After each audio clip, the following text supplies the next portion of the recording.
Assalamualaikum warahmatullahi wabarakatuh. Nama saya Erwin Pujiana, BGP Angkatan 7. Pada saat ini saya akan mempresentasikan tentang koneksi antar materi, yaitu modul 3.1, yaitu pengambilan keputusan yang berbasis nilai kebajikan sebagai pemimpin. Pertanyaan pertama, bagaimanakah filosofi Ki Hajar Dewantara dengan Pratap Triloka memiliki kaitan dengan penerapan pengambilan keputusan sebagai seorang pemimpin? Yang pertama, yaitu filosofi tentang Ki Hajar Dewantara.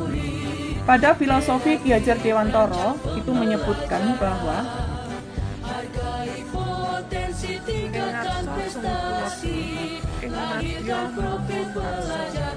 Tuturi Handayani. Pada filosofi tentang KHD, Pratap Triloka yaitu menyebutkan bahwa Pratap Triloka itu ada 3 hal yang perlu kita ketahui, yaitu tentang Ingarso Sung Tulodo, Madya Mangunkarso, dan Tuturi Handayani. Maksud dari pernyataan tersebut, Ingarso Sung Tulodo yaitu guru sebagai pemimpin pembelajaran itu memberikan contoh ataupun panutan kepada muridnya agar muridnya tersebut mampu meniru tentang sikap ataupun perilaku yang dicontohkan oleh gurunya. Kemudian Ing Madya Mangunkarso, di mana seorang murid, guru itu memberikan motivasi kepada muridnya agar murid mampu berusaha dan berjuang agar mampu menilaikan nilai-nilai positif yang ada pada dirinya, sehingga akan memunculkan prinsip yang ada pada dirinya, dan di mana guru sebagai Tuturi Handayani yaitu menuntun, memberikan arahan kepada muridnya agar murid tidak salah dalam melangkah sesuai dengan kemampuan atau nilai-nilai yang dimiliki oleh seorang anak. Jadi pada Pratap Triloka itu mempunyai pengaruh yang sangat besar pada pengambilan keputusan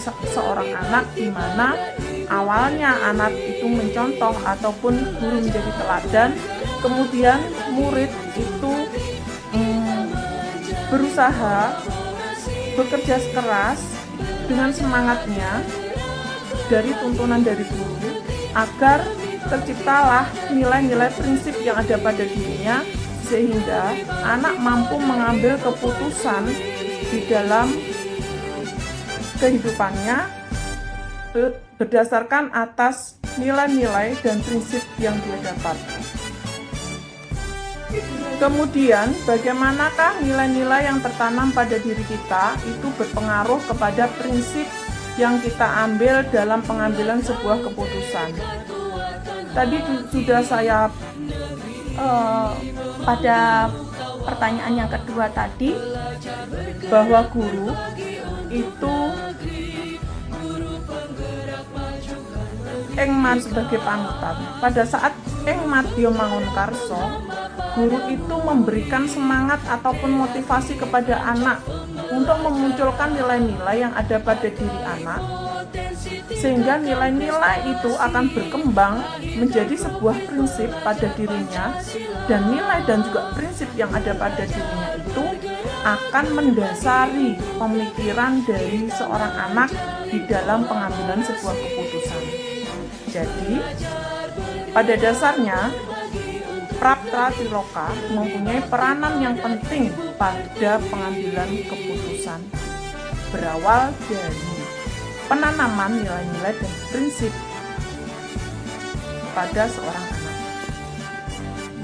Bagaimana kemampuan guru dalam mengelola dan menyadari aspek sosial emosionalnya akan berpengaruh terhadap pengambilan suatu keputusan, khususnya pada dilema etika.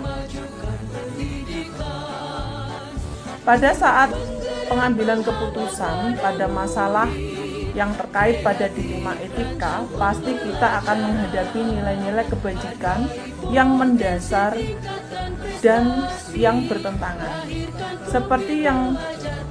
Seperti halnya adanya cinta kasih, kebenaran, keadilan, kebebasan, persatuan, toleransi, tanggung jawab, penghargaan akan hidup, dan hal-hal itu merupakan aspek sosial emosional yang harus dipenuhi oleh guru saat guru mengambil keputusan, manakah pengambilan keputusan yang tepat tentunya berdampak pada terciptanya lingkungan yang positif, kondusif, aman, dan juga nyaman. Keputusan yang kita lakukan hendaknya berdasarkan atas prinsip. Ada beberapa prinsip yang harus kita pertimbangkan pada saat kita mau memutuskan sebuah permasalahan. Di antaranya yaitu prinsip tentang hasil akhir, prinsip tentang berbasis dari peraturan, dan prinsip tentang rasa peduli. Setelah kita memahami tentang prinsip itu, sebaiknya kita melangkah pada pengambilan keputusan yang berdasarkan atas ketiga unsur, yaitu di mana kita harus mampu menjadikan unsur tersebut sebagai suatu keputusan agar tidak terjadi pada masalah di kemudian hari. Kita harus memikirkan tentang nilai kebajikan, berpikir kepada murid, dan juga rasa tanggung jawab. Setelah kita melakukan ketiga unsur tersebut, kita pun mulai memikirkan tentang paradigma apa pada permasalahan yang kita hadapi. Kita harus mampu mengkategorikan masalah tersebut menjadi 4 paradigma, dan kita harus mampu memilah, mengelompokkan masalah kita dari salah satu paradigma yang saya sebutkan. Di antaranya yaitu individu melawan kelompok, rasa keadilan melawan rasa kasihan, kebenaran melawan kesetiaan, jangka pendek melawan dengan jangka panjang. Setelah kita masuk kepada paradigma, barulah kita mengambil 9 langkah dalam pengambilan sebuah keputusan. 9 langkah pada saat kita mengambil keputusan. Yang pertama yaitu kita harus mengenali nilai-nilai yang saling bertentangan. Pada saat masalah itu yang kita hadapi, kita harus mampu apakah masalah yang kita hadapi termasuk pada kasus dilema etika ataupun pada bujukan moral. Setelah kita mampu mengidentifikasi nilai-nilai yang saling bertentangan, di dalamnya kita harus mampu menentukan sikap yang terlibat pada situasi saat ini. Siapa sajakah yang terlibat pada situasi pada saat kita menghadapi masalah ini? Siapa saja yang punya peran dalam keterlibatan dalam permasalahan ini? Kemudian kita mengumpulkan fakta-fakta dan bukti yang relevan dengan situasi ini. Fakta-fakta yang valid, yang kita kuat nantinya, siapa saja, kapan, dan di mana, faktor apakah yang mempengaruhi dari permasalahan ini, kita harus tahu persis agar bukti dan fakta yang kita lakukan dalam pengambilan keputusan itu menjadi suatu hal yang perlu dipertimbangkan. Setelah itu mulai kita mengadakan penguji antara benar dan salah. Penguji antara benar dan salah itu ada beberapa faktor yang harus kita perhatikan. Yang pertama tentang uji ilegal. Uji ilegal ini apakah ada aspek pelanggaran hukum di sini? Jika jawabnya iya, maka situasi itu bukan termasuk dilema etika. Akan tetapi jika keputusan itu tidak ada unsur hukum di dalamnya, maka termasuk dilema etika. Setelah itu, kita masuk ke uji regulasi. Pada saat uji regulasi, kita dihadapkan pada situasi dilema etika. Di dalamnya tidak ada aspek pelanggaran hukum ataupun kode etik pelanggaran hukum. Setelah kita mengadakan uji regulasi, kita masuk kepada uji intuisi. Uji intuisi yaitu langkah ini mengandalkan tingkat perasaan dan intuisi kita di dalam merasakan apakah ada yang salah pada masalah yang kita hadapi. Jika masalah yang kita hadapi itu tidak menimbulkan salah, maka jelas kita sedang menghadapi dilema etika. Kemudian, kita masuk kepada uji publikasi. Uji publikasi yaitu apa yang akan kita rasakan bila keputusan saat itu kita publikasi di media cetak ataupun elektronik ataupun menjadi viral di media sosial.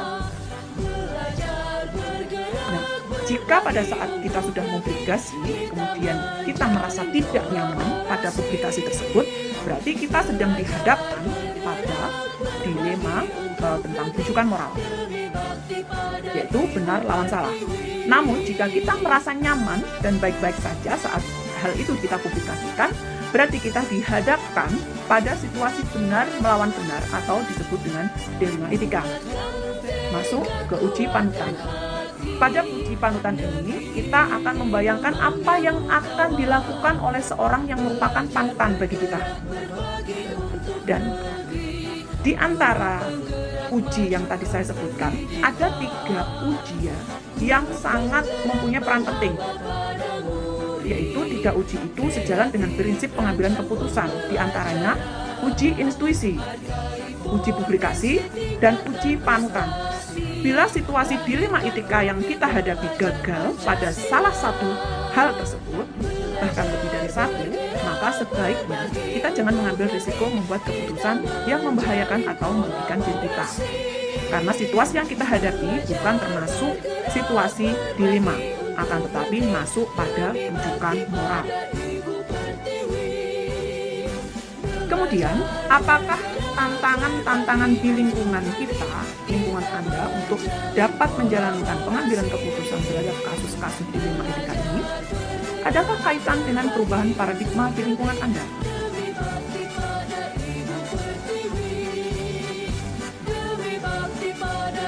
Sebenarnya, pada saat kita mengambil keputusan, jelas ada banyak sekali tantangan yang harus kita hadapi jika kita menghadapi antara dilema etika.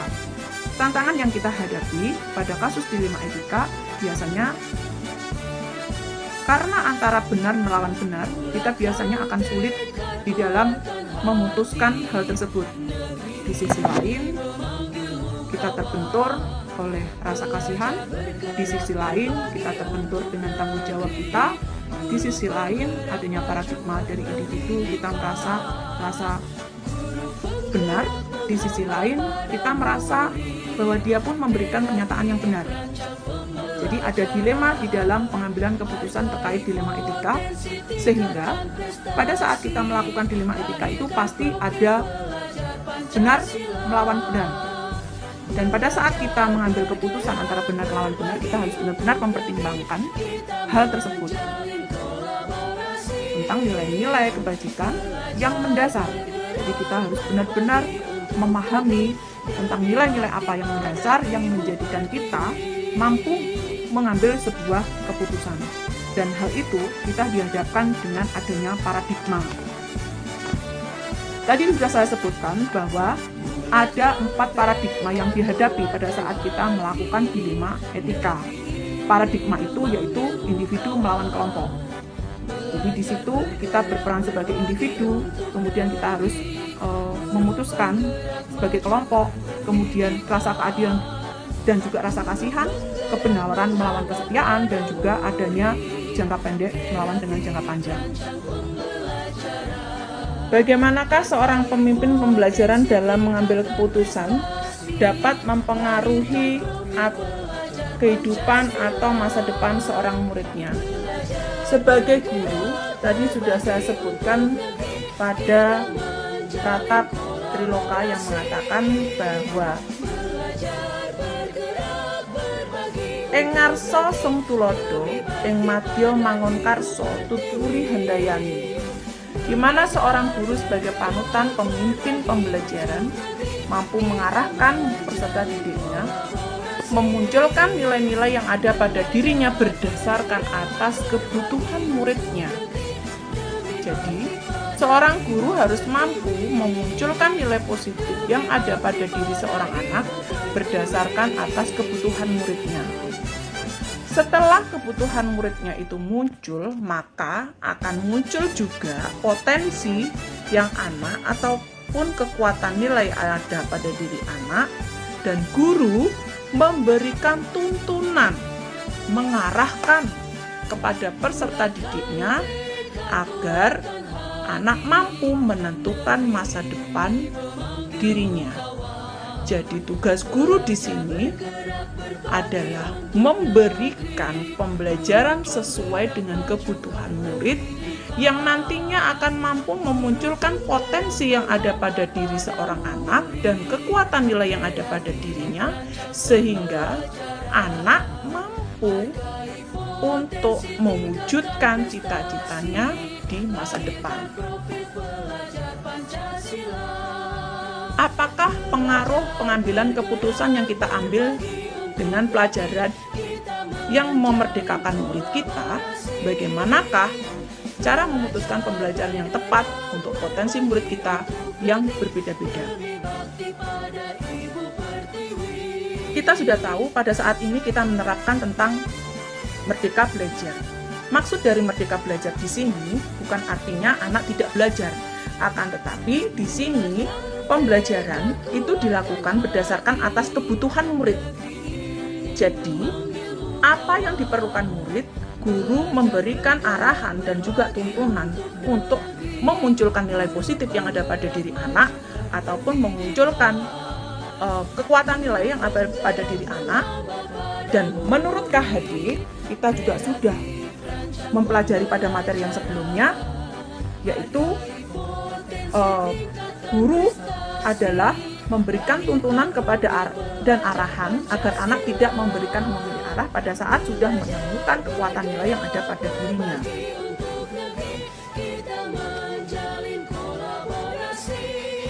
Dan sebagai seorang guru, kita harus mampu menghamba kepada murid, yang berarti pembelajaran itu berpusat kepada murid.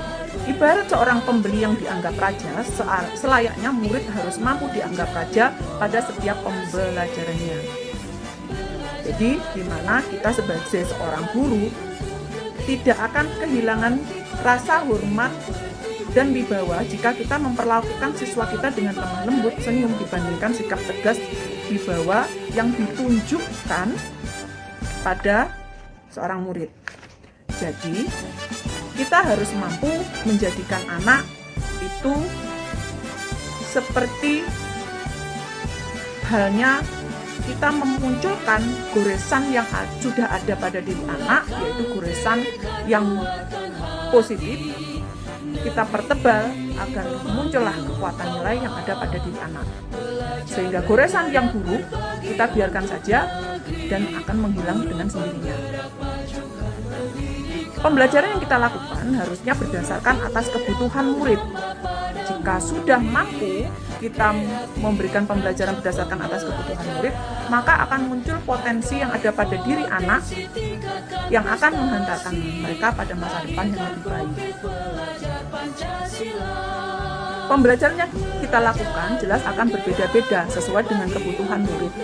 Dan hal ini kita bisa melakukan pembelajaran secara berdiferensiasi dengan menginputkan antara kegiatan menampilkan budaya positif dan pembelajaran sosial emosional yang ada di dalamnya. Sehingga selain memunculkan nilai yang positif pada diri anak, sikap sosial emosional dan budaya positif juga akan muncul seiring waktu berjalan. Apakah kesimpulan akhir yang dapat Anda tarik dari pembelajaran modul materi dan keterkaitan dengan modul-modul sebelumnya?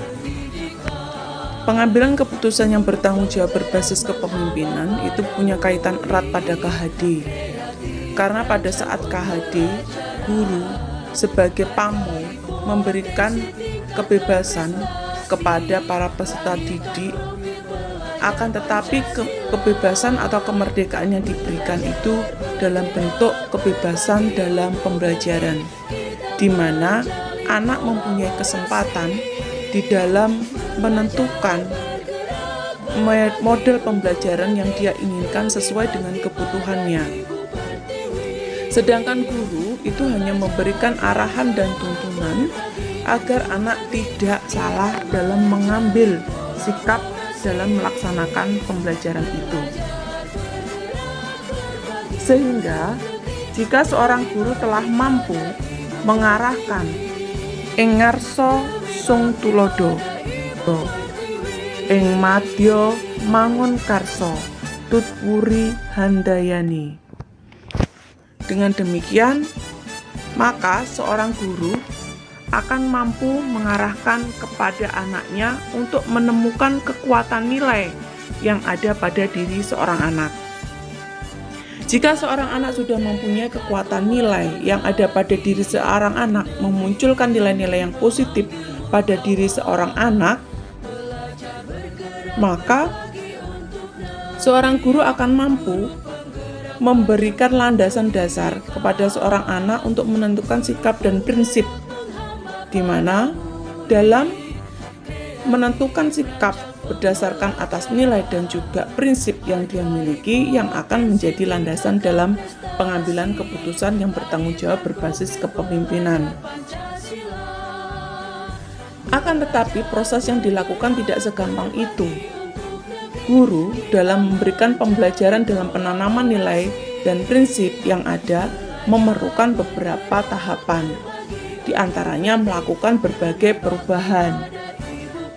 Selain melakukan perubahan dan juga visi sekolah, guru pada saat melakukan pembelajaran ingin penanaman nilai-nilai positif dan juga prinsip, guru menggunakan pembelajaran berdiferensiasi yang diinkludkan dengan pembelajaran sosial emosional dan juga pembelajaran budaya positif. Setelah guru melakukan hal tersebut, jika anak masih belum memiliki kekuatan nilai yang ada pada dirinya, guru sebagai coach memberikan arahan kepada Kuci, yaitu sebagai peserta didiknya, untuk memotivasi Kuci dalam menemukan kekuatan yang ada pada dirinya. Jadi kita memerlukan teknik coaching. Nah, jika pada saat kita melakukan sebuah pembelajaran ada seorang anak yang melakukan sebuah kesalahan, kita perlu mengadakan sebuah kegiatan dengan menggunakan segitiga restitusi. Jadi, pada tahapan untuk menemukan kekuatan nilai yang berimbas pada positif prinsip pada diri seorang anak, kita memerlukan berbagai macam strategi ataupun langkah-langkah di mana hal itu yang akan berpengaruh pada pengambilan keputusan berbasis kepemimpinan. Sejauh mana pemahaman Anda tentang konsep yang telah Anda pelajari di modul ini, yaitu dilema etika, rujukan moral, 4 paradigma pengambilan keputusan, 3 prinsip pengambilan keputusan, dan 9 langkah pengambilan keputusan. Adakah hal yang menurut Anda di luar dugaan? Saya sudah memahami tentang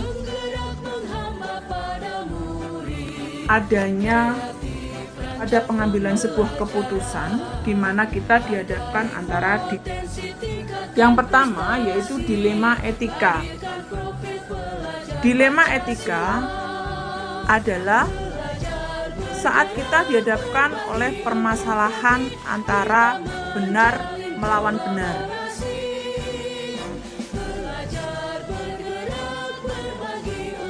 Masalah yang kita hadapi antara benar melawan benar biasanya akan menjadikan kita bingung pada saat menentukan keputusan. Dan pada saat kita melakukan sebuah keputusan, hendaknya kita harus mampu memahami tentang 3 prinsip dalam pengambilan keputusan. Dan prinsip itu adalah yaitu berpikir berbasis hasil akhir, kemudian berpikir berbasis tentang peraturan, dan juga berpikir berbasis tentang rasa peduli. Setelah kita mampu memahami tentang 3 prinsip itu, barulah kita harus mampu memilahnya bahwa keputusan yang kita ambil hendaknya harus memenuhi dari 4 kategori dari paradigma dilema etika. 4 paradigma itu yaitu antara individu lawan individu, keadilan melawan kasihan, kebenaran melawan kesetiaan, jangka pendek melawan dengan jangka panjang. Setelah kita mampu memasukkan kategori termasuk dilema etika, 4 paradigma, 3 prinsip pengambilan keputusan, barulah kita melangkah pada 9 pengambilan keputusan, di mana 9 keputusan itu merupakan salah satu yang mampu memandu kita pada saat kita mengambil sebuah keputusan dan menguji keputusan yang kita ambil tersebut dalam situasi dilema etika ataupun rujukan moral yang membingungkan. Dan dengan 9 langkah itu, kita dapat memilih salah satu dari kasus-kasus yang tadi sudah saya sebutkan. Jadi dari kasus-kasus tersebut kita harus mampu termasuk dalam dilema etika ataupun dilema ataupun bujukan moral. Dengan 9 langkah itu akan memberikan panduan kepada kita, dan 9 langkah itu bukan merupakan metode yang sangat kaku pada penerapan. Pengambilan keputusan ini merupakan keterampilan yang harus kita asah, karena semakin kita sering melakukan 9 langkah keterampilan dalam pengambilan keputusan, kita akan mampu mengambil keputusan dengan sikap yang bertanggung jawab dan berdasarkan atas keputusan kebajikan universal. Sebelum mempelajari tentang modul ini, pernahkah Anda menerapkan pengambilan keputusan sebagai pemimpin dalam situasi moral dilema? Bagaimanakah? Bila manakah? Apa bedanya dengan apa yang Anda pelajari pada modul ini? Sebelum mempelajari modul ini, saya pernah dihadapkan pada dilema etika dan juga pada dilema moral. Sebelum mempelajari dilema ini, terus terang saja saya tidak mempunyai panduan pada saat saya menyelesaikan sebuah permasalahan terkait dilema etika. Dilema etika merupakan sebuah permasalahan antara benar melawan benar, sedangkan dilema moral antara benar dan melawan salah. Yang sering saya hadapi yaitu masalah dilema etika, yaitu benar melawan benar. Sebelum saya mempelajari modul ini, memang saya bingung harus menentukan sebuah keputusan. Dan biasanya jika saya bingung dalam menghadapi sebuah keputusan itu, biasanya saya bermusyawarah dengan pihak-pihak terkait dengan masalah yang saya hadapi, dan juga meminta bantuan dari beberapa teman, rekan guru, bahkan pengawas ataupun yayasan ikut saya libatkan pada pengambilan keputusan yang saya hadapi. Karena memang jika kita menghadapi sebuah keputusan dan kita publikasikan, kita akan merasa nyaman karena masalah yang kita hadapi itu kita petakan secara bersama-sama. Dan sesudah saya mempelajari modul ini, saya berusaha untuk memahami masalah yang saya hadapi berdasarkan atas prinsip pengambilan sebuah keputusan. Jadi saya mulai mengkategorikan mana termasuk dilema etika, mana bujukan moral, kemudian termasuk dalam prinsip yang mana, kemudian unsurnya apa saja, kemudian paradigma yang saya hadapi itu apa, dan juga saya mulai melakukannya dengan menggunakan 9 langkah penguji keputusan. Bagaimanakah dampak mempelajari konsep ini buat Anda? Perubahan apa yang terjadi pada cara Anda dalam mengambil keputusan sebelum dan sesudah mengikuti pembelajaran modul ini? Dampak mempelajari dari konsep ini terhadap diri saya, yaitu untuk diri saya mulai mampu setiap permasalahan itu saya tidak tergesa-gesa dalam mengambil sebuah keputusan, karena saya mulai melakukan 9 pengujian keputusan secara fleksibel. Saya mulai belajar agar mampu mengambil keputusan itu benar-benar sesuai, sehingga akan menjadikan kondisi yang kondusif, nyaman, dan terkendali. Di lingkungan sekolah dan juga di lingkungan masyarakat, saya pun mulai melakukan hal yang sama. Saya mulai melakukan langkah-langkah prinsip pengambilan keputusan, mulai dari prinsip, 3 prinsip itu, unsur-unsur, paradigma, dan saya melangkah pada 9 langkah dalam pengambilan dan pengujian keputusan.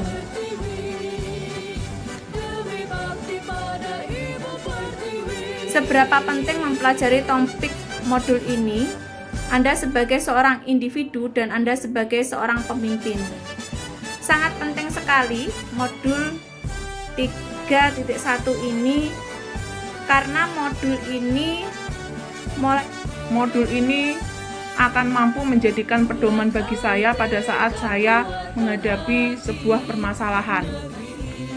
Untuk mengkategorikan itu termasuk dilema etika, ataupun bujukan moral, ataupun bagaimanakah saya harus melangkah, itu biasanya saya mulai berpegang teguh kepada prinsip pengambilan keputusan modul 3.1. Dan juga sebagai pandangan berpikir bagaimana saya harus melangkah, mulai dari paradigma, unsur-unsur, kemudian prinsip-prinsip, dan saya mulai masuk kepada langkah-langkah dalam penguji keputusan, dan saya mulai belajar untuk mengikuti dari alur prinsip dari pengambilan keputusan seorang pemimpin. Dengan adanya modul ini akan sangat membantu sekali dalam mengarahkan saya untuk menentukan sebuah keputusan yang benar-benar tepat sesuai dengan kenyataan yang ada. Demikian presentasi yang bisa saya berikan. Jika ada kekurangan, mohon kritik ataupun saran untuk membantu kesempurnaan dalam presentasi saya. Terima kasih.